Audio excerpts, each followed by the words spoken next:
નમસ્કાર મિત્રો, વિડીયોમાં તમારું સ્વાગત છે। જી હા મિત્રો, અત્યારે હાલના સૌથી મોટા અને મહત્વના સમાચાર સામે આવી રહ્યા છે। તો મિત્રો, સમાચારમાં વાત કરીએ તો અમદાવાદ શહેરમાં સવારે તડકો નીકળ્યા બાદ અચાનક વાતાવરણમાં પલટો આવ્યો હતો।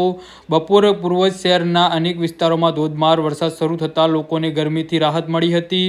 જોકે વરસાદના કારણે અનેક વિસ્તારોમાં વાહન ચાલકોને મુશ્કેલીનો સામનો કરવો પડ્યો હતો। જી હા મિત્રો, અત્યારે હાલના સૌથી મોટા અને મહત્વના સમાચાર સામે આવી રહ્યા છે। તો માહિતી મુજબ બપોરથી આગામી ભારેથી અતિ ભારે વરસાદની આગાહી છે, ત્યારે જરૂર ના હોય તો ઘરમાંથી બહાર ન નીકળવા માટે હવામાન વિભાગે સૂચન કર્યું છે। શહેરના એસજી હાઈવે, થલતેજ અને સેટેલાઇટ વિસ્તારમાં ભારે વરસાદ નોંધાયો હતો। વરસાદ શરૂ થતાં જ કેટલાક વિસ્તારોમાં રસ્તાઓ ભીના થયા હતા અને ટ્રાફિકની ગતિ ધીમી પડી હતી। જે હા મિત્રો, જો કે બપોરે 3 વાગ્યાથી 5 વાગ્યા સુધી એટલે કે આ 3 કલાકમાં અતિ ભારે હોવાનું હવામાન વિભાગે જણાવ્યું હતું। હવામાન વિભાગે અમદાવાદ શહેરમાં બપોર બાદ ભારે વરસાદ પડવાની આગાહી વ્યક્ત કરી છે।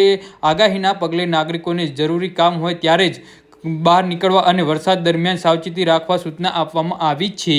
તો હવામાન નિષ્ણાતોના જણાવ્યા મુજબ આગામી કલાકોમાં શહેરમાં વિવિધ વિસ્તારોમાં વરસાદી માહોલ યથાવત રહેવાની શક્યતા છે, જેના કારણે નીચાણવાળા વિસ્તારોમાં પાણી ભરવાની સ્થિતિ સર્જાઈ શકે છે। તેથી વાહન ચાલકો સતર્ક રહેવા અને ટ્રાફિક એડવાઇઝરીનું પાલન કરવાની અપીલ કરવામાં આવી છે। જી હા મિત્રો, તો આના વિશે તમારું શું કહેવું છે તો નીચે અમારી કમેન્ટ બોક્સમાં જરૂરથી જણાવજો અને અમારી યુટ્યુબ ચેનલને સબસ્ક્રાઇબ કરવાની ભૂલતા નહીં। ધન્યવાદ।